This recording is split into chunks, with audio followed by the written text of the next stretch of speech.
Você passa 24 horas sem postar um único story e já tem parente preocupado, achando que você foi abduzido por alienígena. A gente confunde tanto a nossa carne com fade que, se o bonequinho fica cinza por um dia inteiro, parece que o caixão já tá descendo. Você já reparou no barulho que faz quando a gente simplesmente decide não fazer barulho nenhum? Tem uma hora na terça-feira, geralmente ali por volta das 4 da tarde, quando a luz da sala começa a ficar meio cinza e a bateria do celular bate em 30%, que dá um ímpeto muito específico de sumir. Não é um sumidouro dramático, não precisa apagar aplicativo, nem postar aquela frase em fundo preto com música melancólica. É só parar. Deixar a bolinha do perfil sem aquela bordinha colorida que avisa para os outros que você ainda está respirando dentro da plataforma. Aí você bloqueia a tela. E o silêncio que vem não é de paz, não. É de tontura. Parece que, ao fechar a janelinha onde a sua rotina estava sendo transmitida em miniatura, você cometeu um pequeno ato de desaparecimento civil. Como se, para um mundo que continua rodando ali na aba do lado, você tivesse virado fumaça. A gente vive numa época em que a nossa biografia é um arquivo temporário. Sabe o pão de queijo da padaria que você comeu com pressa, o reflexo torto no vidro do ônibus na volta para casa, o gato do vizinho esparramado no capô do carro. Se isso não foi capturado, cortado em 12 segundos, passado por um filtro que tira a cara de cansaço e empurrado para o feed dos outros, a sensação é de que o evento nunca aconteceu de verdade. É como se a nossa memória tivesse terceirizado o serviço. A gente não vive mais o momento para guardar na lembrança. A gente vive o momento pensando em como ele vai ficar depois de postado. E quando a gente resolve não postar nada? Bom, aí o cérebro entra no curto-circuito curioso. Se ninguém viu, será que eu estive aqui? Pensa bem no ritual da olhada. Você entra no aplicativo não para ver nada específico, mas para checar quem sobreviveu. É uma varredura silenciosa. Você passa o dedo pela barra superior, aquelas cabecinhas em círculos perfeitos, e vai conferir o pulso dos outros. Fulano no trabalho, cicrana no café gourmet, o conhecido da faculdade correndo na esteira da academia às 6 da manhã. Cada bolinha acesa é um atestado de que a engrenagem continua girando. E quando a sua própria bolinha some por 24 horas? Parece que você virou um fantasma assombrando a própria Timeline. Tem um filósofo francês chamado Guy Debord que falava muito sobre como a nossa vida inteira escorregou para o reino do espetáculo. Só que na época dele, nos anos 60, a televisão era um monstro grande na sala de estar, e a gente era apenas a plateia passiva assistindo aos comerciais. Hoje a virada é muito mais perversa, porque a televisão fomos nós que engolimos. Nós viramos o produto, a emissora e o apresentador do nosso próprio reality show diário de baixa audiência. A gente acorda, posiciona a câmera imaginária na beirada da pia do banheiro enquanto escova os dentes, e já começa a narrar a própria existência para uma plateia de conhecidos distantes, ex-colegas de escola e pessoas que a gente nem lembra mais de onde conhece. O resultado disso é que a gente começou a confundir visibilidade com pulsação. Se tem gente olhando, eu existo. Se a barrinha de visualizações bateu um número aceitável antes de expirar no prazo de validade que a própria tecnologia impôs, então o meu dia valeu a pena. O que não é visto, não é validado. E o que não é validado, na nossa cabeça hiperconectada, perde o peso físico da realidade. Você já sentiu aquela coceira no dedão quando passa um dia inteiro sem abrir a câmera frontal? É uma abstinência esquisita. Não é saudade dos amigos, não é falta de informação sobre o que está acontecendo no planeta. É o medo irracional de que, se você ficar invisível por muito tempo, o mundo vai simplesmente se esquecer de que você ocupa espaço. É a síndrome do figurante que foi ao banheiro e tem medo de que, quando voltar pra cena, o cenário inteiro já tenha sido desmontado. E o mais curioso é que a gente faz isso voluntariamente. Ninguém está com uma arma apontada para nossa cabeça, exigindo que a gente mostre o almoço de domingo ou a caneca de café fumegante numa segunda-feira chuvosa. É um cativeiro aconchegante. A gente se algema à própria vitrine porque lá fora, no mundo real onde as coisas não têm legenda nem botão de curtir, o silêncio é pesado demais de carregar. No mundo real, quando você está triste ou entediado, você está apenas triste ou entediado. Não dá para colocar uma música bonitinha por cima para amenizar o tom. Mas aí você resolve fazer o teste. Fica 24 horas em branco. Nenhuma foto do céu da janela, nenhuma frase enigmática, nenhum emoji nos stories dos outros. E o que acontece com o universo exterior? Absolutamente nada. O sol continua nascendo, o padeiro continua errando o troco, o vizinho continua batendo a porta do elevador. O mundo não desaba só porque você tirou o crachá invisível de celebridade do próprio cotidiano. Só que por dentro, a história é outra. O desconforto de estar sozinho com os próprios pensamentos sem ter para quem transmiti-los é quase físico. É como se a nossa mente tivesse virado uma casa com paredes de vidro.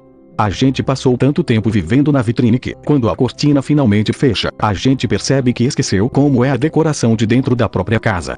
A gente não sabe mais o que gosta de comer sem fotografar o prato, não sabe mais se o livro que está lendo é bom se não puder postar a foto da página com um marca-texto bonitinho.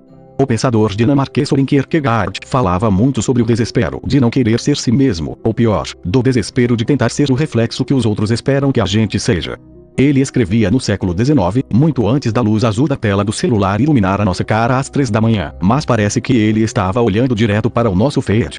Porque é exatamente isso que a gente faz. A gente constrói um personagem portátil que cabe numa tela de 6 polegadas, e depois passa o resto do dia exausto tentando sustentar a performance desse avatar. A exaustão moderna não vem de carregar peso, não vem de excesso de esforço físico. Vem desse trabalho invisível e infindável de manter a fachada em dia.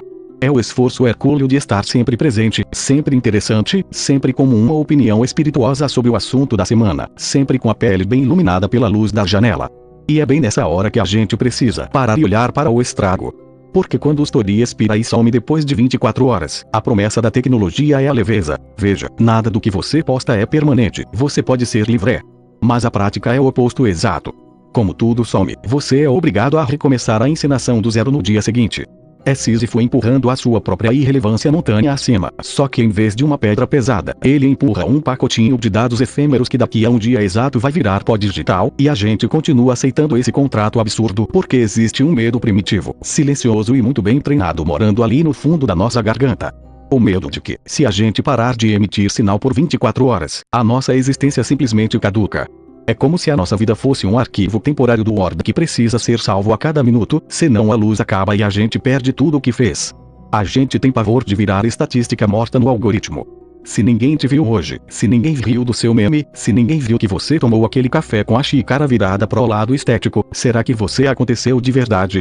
É uma inversão perversa daquela velha frase do Descartes, lembra? O penso, logo existo foi completamente atualizado sem a nossa permissão para o posto, logo existo.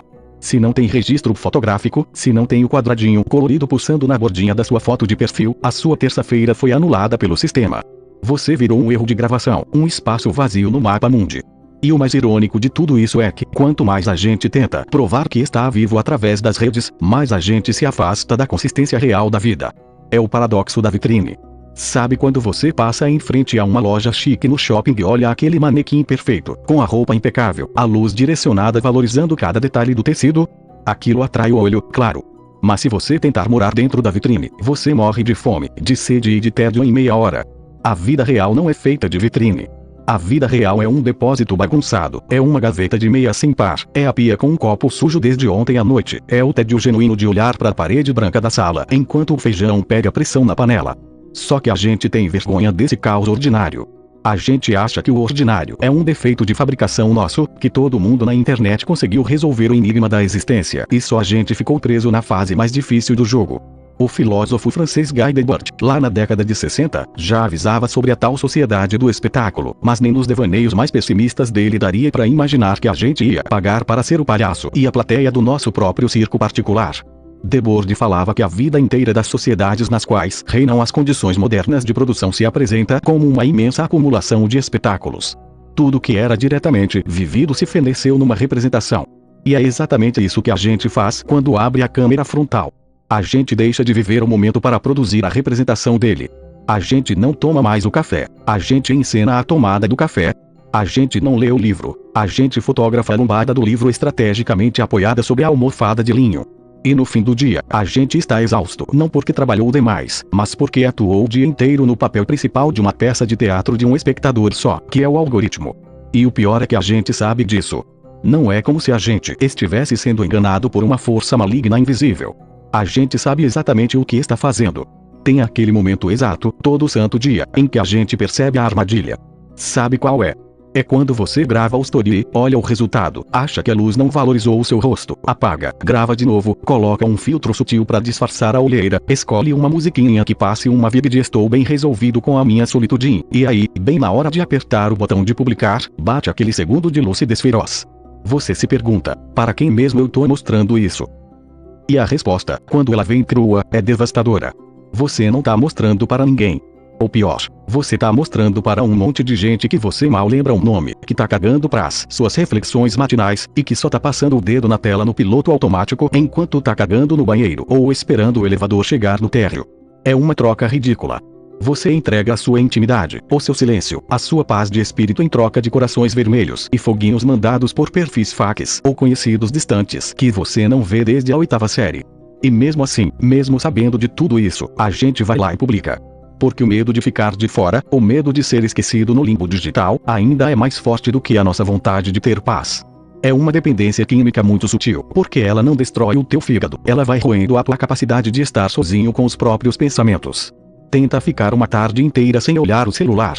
Não precisa nem sumir das redes, só deixa o aparelho em cima da cama, no modo silencioso, e vai lavar uma louça ou ler um livro de verdade, daqueles de papel que fazem barulho quando você vira a página. Em menos de 30 minutos, o teu cérebro começa a dar tilt.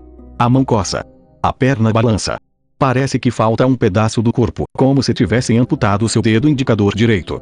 Você sente um vazio esquisito, uma urgência idiota de saber o que o mundo está fazendo sem você. Como se o mundo estivesse acontecendo numa festa secreta da qual você foi desconvidado. E é aí que entra a grande virada, o único antídoto possível para essa neurose contemporânea. A gente precisa reaprender o valor delicioso, quase revolucionário, de ser irrelevante na internet. A gente precisa recuperar o direito sagrado de sumir. De passar dias inteiros sem dar satisfação pro feed, sem atualizar os status, sem provar para ninguém que você continua respirando. A vida real, aquela que importa de verdade, ela não precisa de engajamento. Ela não liga para métricas de alcance. O arroz que queima no fundo da panela não quer saber se você tem 10 mil ou 10 seguidores. O abraço apertado de alguém que gosta de você não fica mais gostoso só porque foi postado com uma legenda fofa em cima. Pelo contrário.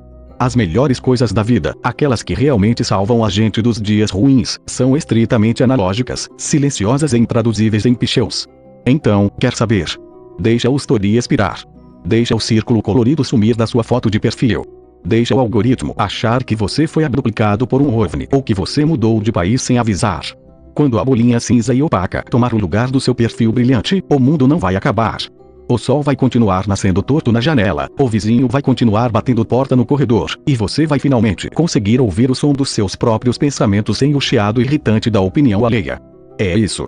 Dá uma respirada funda, desliga a tela, guarda o celular no bolso fundo da calça e vai lá viver o resto do seu dia sem testemunhas. Ninguém vai morrer por falta de ver a sua cara hoje.